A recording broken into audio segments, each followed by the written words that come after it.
Hello and welcome back to episode 2 of ranD&D, where we're going to be generating yet another random Dungeons & Dragons character. I am Tim. I'm Emily. And let's get started and see what we have today.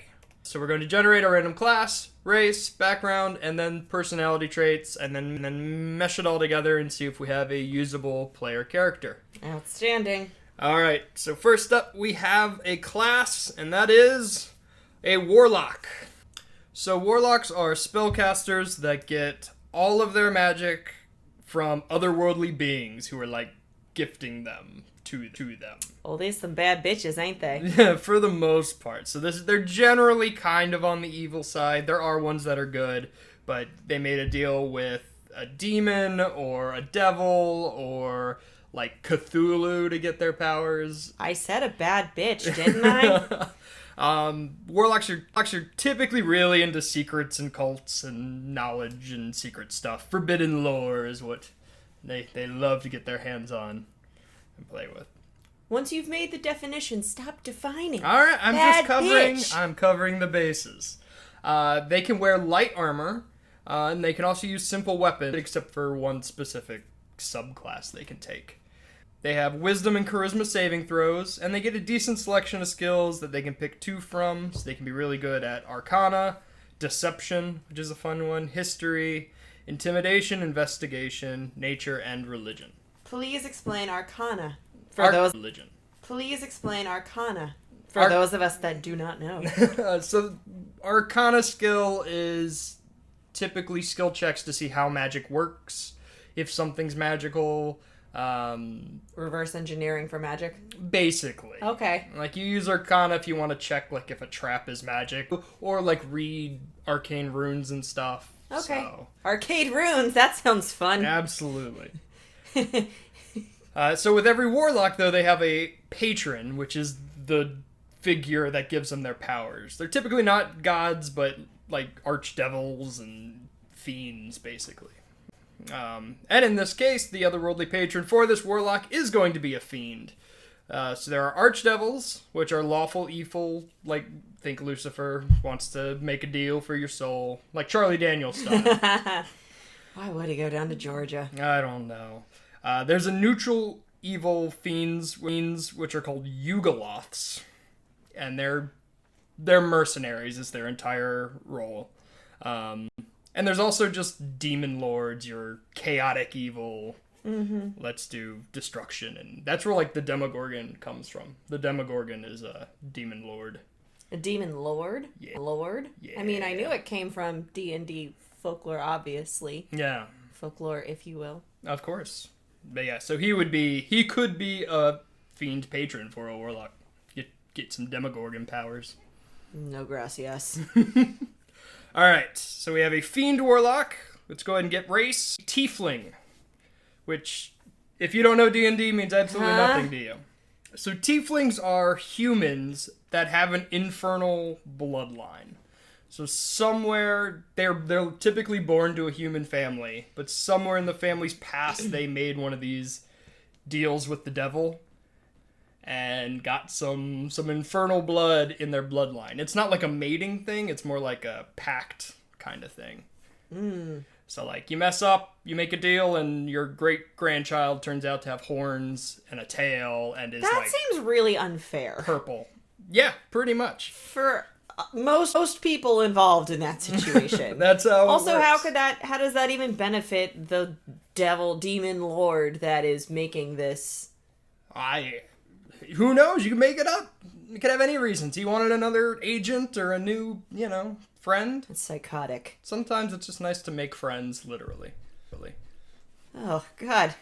So tieflings, because they're basically born as mutants to human society that look really messed up and demonic, they're self-reliant, very small minorities. They're typically on the outskirts and are all about just trying to survive and thrive. This is the outcast group. See, my high school party theme is working out real well here. You're building your breakfast club very well. You're goddamn right I am. So the one thing that's cool about tieflings is that they have they have a human name typically because they're born to humans. They'll also have a big, long demonic name that they learn of because the demonic entity that made them be born will give them a name. And they also pick their own names, which are called virtue names. And they're usually like short little, like one-word names that signify a value or concept they strive for. Okay. So they could be sword or, they pick one word and that's what they go by. And that's the name they choose for themselves. Oh, man. Yeah, it's a fun one. Mm-hmm. There's also a sub-race, so we get to figure out which demonic lord, or devil lord gave our tiefling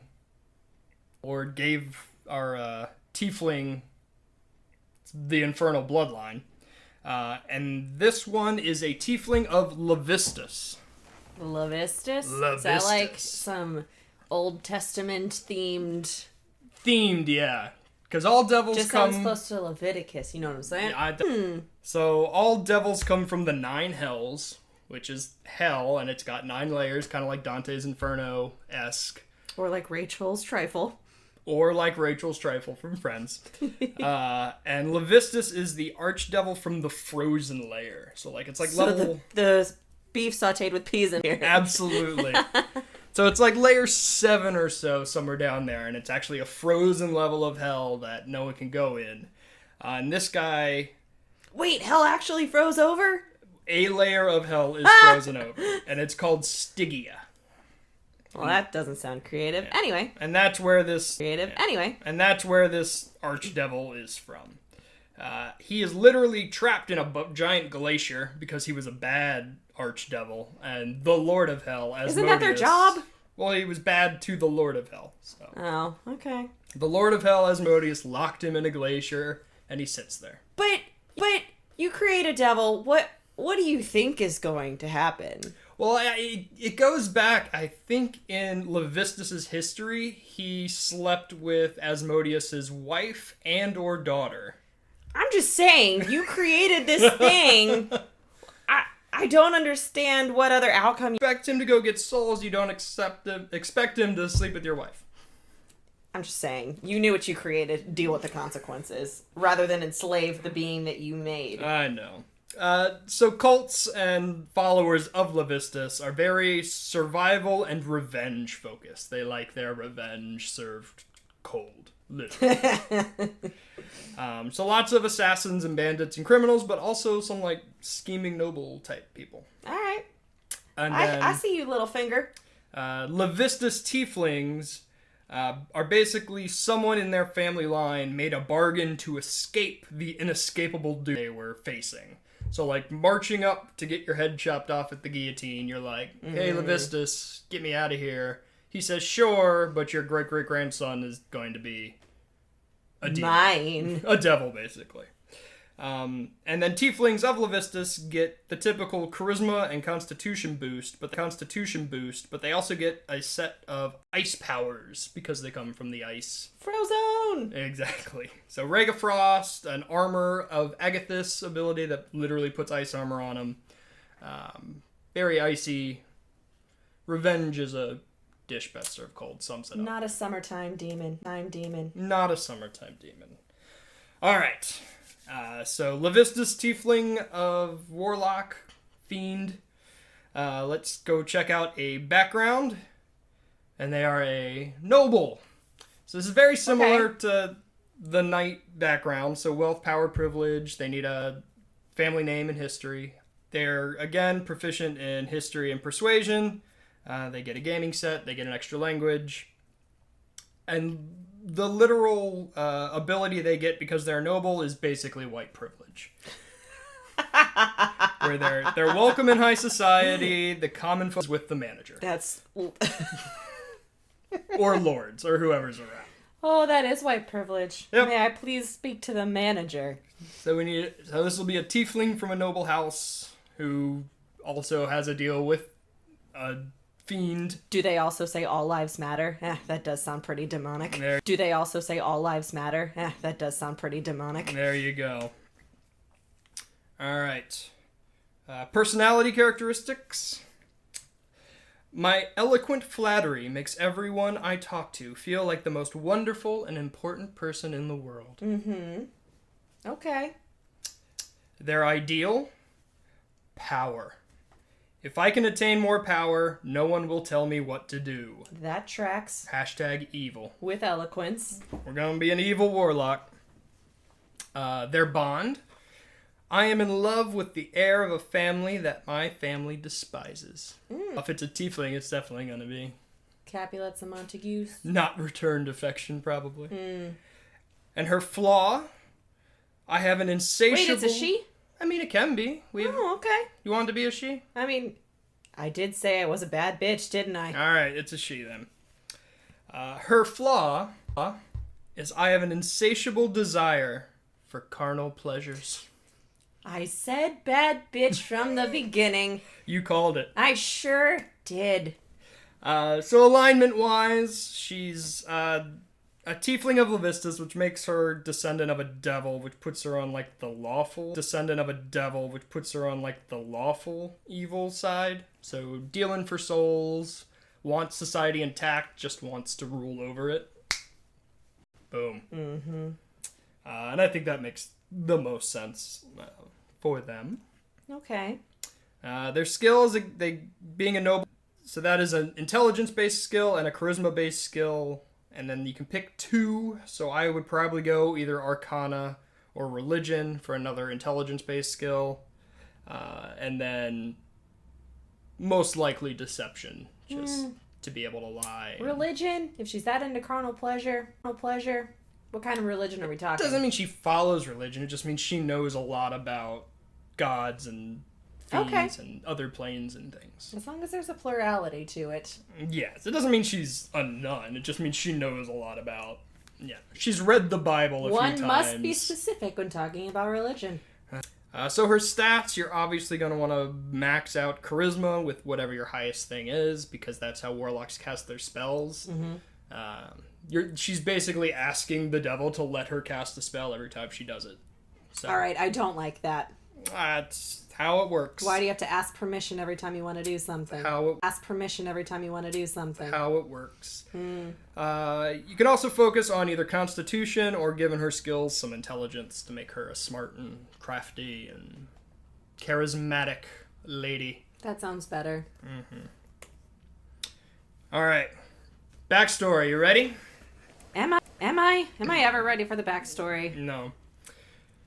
So the character's name is Levistix Garderhim. And her virtue name is Perfume. That's how she entices them. Alright.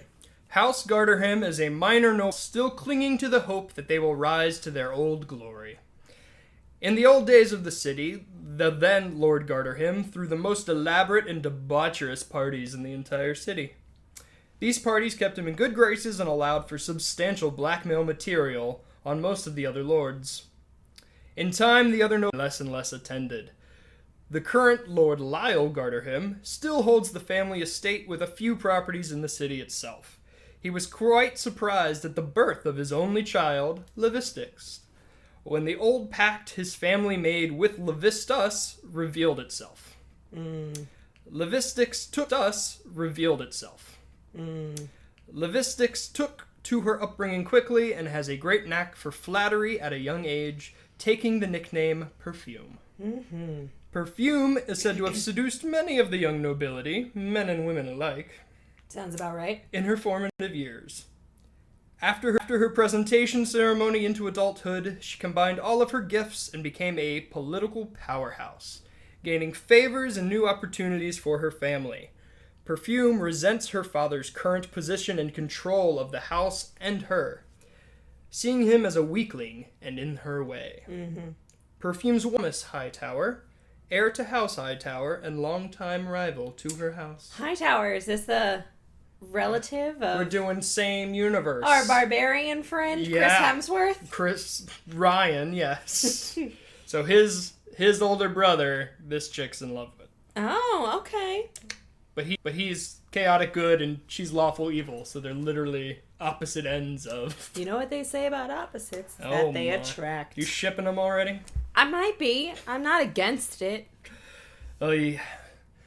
So I'd if I was DMing this character, I'd start her off and let her be I'd start her off and let her be a cunning debutante, basically. You give her like the small conversations with her patron and let that evolve over time.